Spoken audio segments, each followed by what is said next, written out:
don't forget the money, man.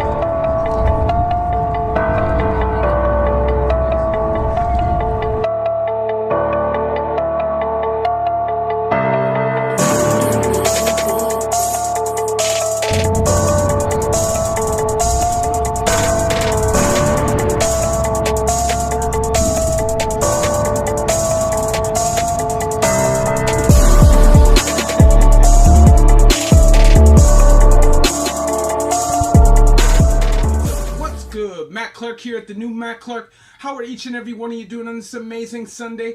I'm doing great. My girl's doing great. My family's doing great. I hope each and every one of you are doing great, even though right now times are just whack. If you could please hit that like button, that subscribe button, and that bell notification button so you get all these videos when they're new. If you could share with somebody on social media, help spread the message, help spread the word, that would be amazing. And there's a PayPal option if you'd like to donate, help, and support the channel. So this is a prison and recovery educational channel, inspirational channel, and I feel like if I'm going to speak on prison, it wouldn't be right if I left out Prisoners' Justice Day. It's not going to be the most exciting video in the world, but if you are going to prison, have family in prison, there's a possibility you might end up in prison, and this is something that you should know. So I'm going to start by reading something so you get the real idea of what Prisoners' Justice Day is. And then I'll tell you what it means to the cons inside and what kind of consequences you will have if you don't follow what is, meant to be followed. So, bear with me for a second. You feel me? So, nor does it cover all the struggles in the past or even all the many events organized in honor of Prisoners' Justice Day, both inside and outside of the prison wall. Our goal was to recreate the climate of the struggle and oppression in the prison system during the early part of the 1970s, leading up to the first National Prisoner Justice Day. That's why you don't eat.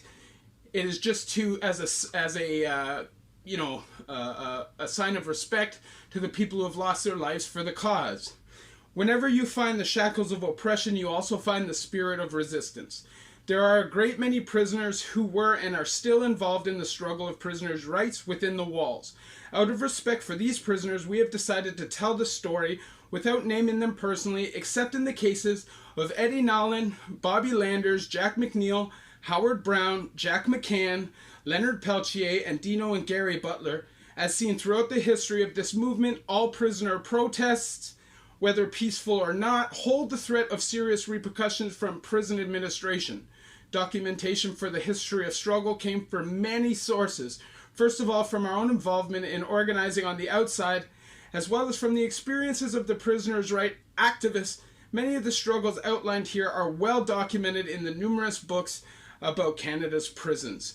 We would like to thank all the people who contributed in their own way in the past 44 years, and most of all, we would like to thank the many prisoners who have shared their stories and struggles with us. The death of Edward Nowlin. On August 10th, 1974, hence Prisoners' Justice Day, prisoner Eddie Nowlin bled to death in the segregation unit of Millhaven Maximum Security Prison located in Bath, Ontario, which is just outside Kingston. Eddie was serving a life sentence and had been in and out of segregation from the start of the sentence. He was well familiar with prison procedure and knew the workings of the Segregation Review Board. Even though Eddie took his own life in the early morning hours of August 10th, evidence clearly shows that the hand that held the razor blade belonged solely to the prison system and its apathetic administrators. In June of that year, Eddie was housed in general population in one of the working living units in the prison and wanted to transfer from the unit to one of the non-working living units. He was told by the guard that the only way this might happen is if he refused to work. So he signed a form saying he refused to work in the hope of getting the transfer. Instead, he was taken to segregation on June 7th to await a hearing on the institutional charge of refusing to work.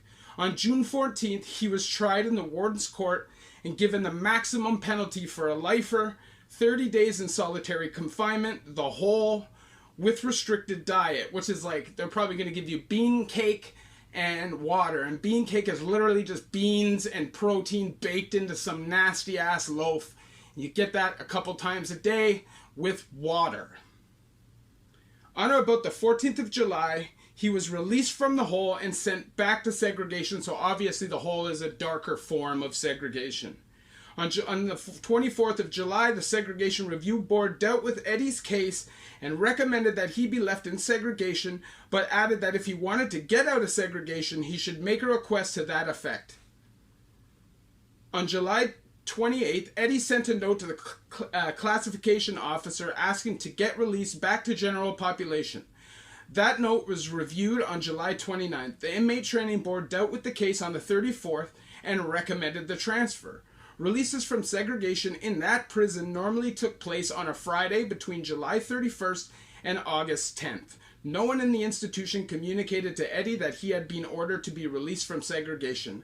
As an experienced prisoner, Eddie was aware that if he was going to be moved from segregation, he would have been moved on August 2nd or on August 9th. In the early morning hours of August 10th, Eddie slashed his inner elbow, severing all of his veins and his arteries.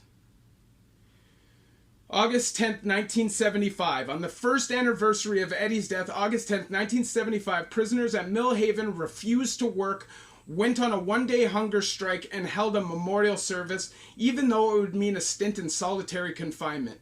Many of the alleged leaders in this one-day peaceful protest would still be in segregation a year later. Note, although refusing to eat or refusing to work are among the only options for peaceful protest available to prisoners, both are as viewed as disciplinary offenses by prison administrators.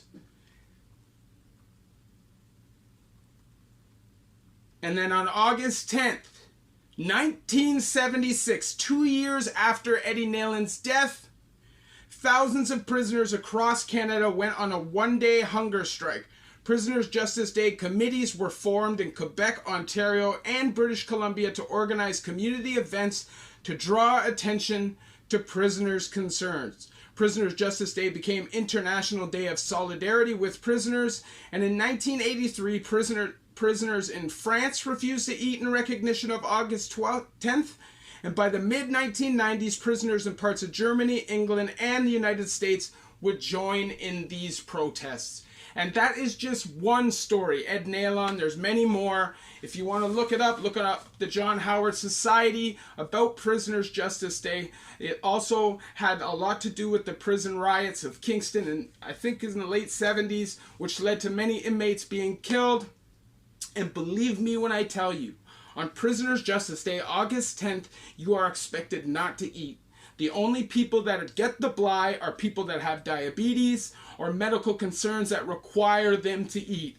Other than that, you'll be looked at like a soft-ass bitch if you can't make it from morning to night with no food. You go midnight to midnight. And if you're in the provincial system where they also, in most cases, stand up for Prisoners' Justice Day, they might say it's okay for you to eat after lockup, so 8:30 or 9 o'clock at night.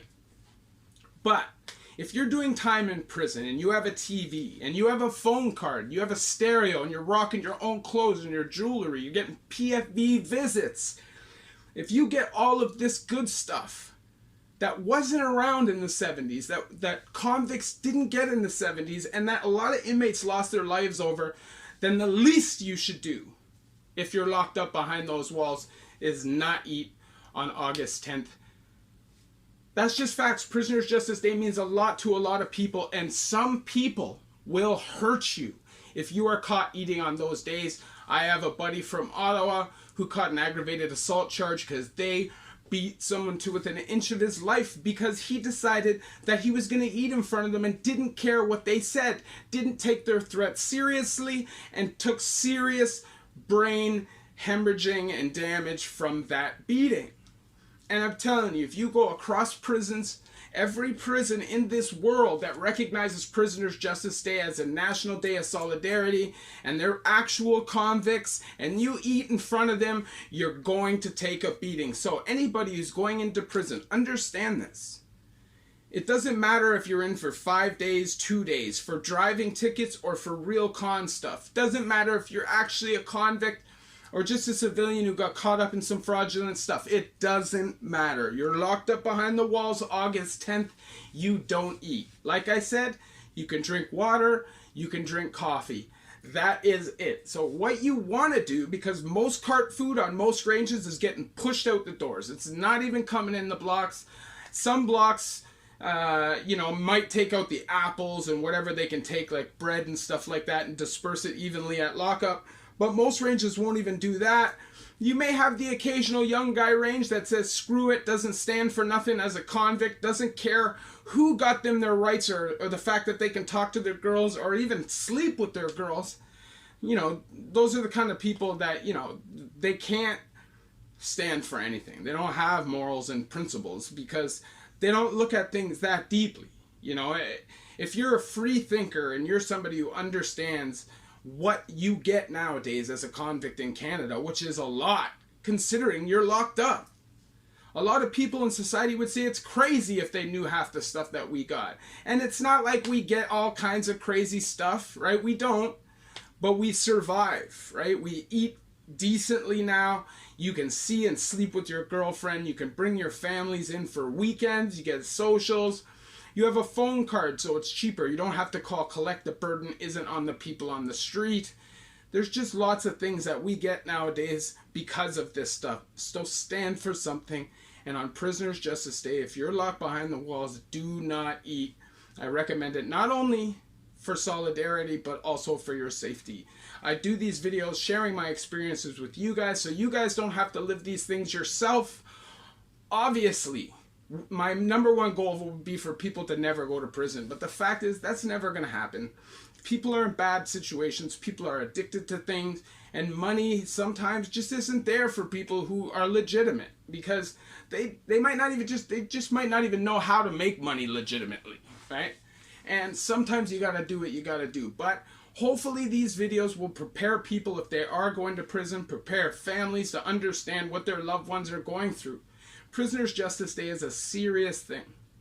Never once have I been in a situation where it wasn't taken seriously in all of my years. And believe me, I did 17 over about 22 or 23 years. 22, whatever. And never once was I on a block where it wasn't taken seriously, and you wouldn't have got hurt if you violated. Keep that in mind.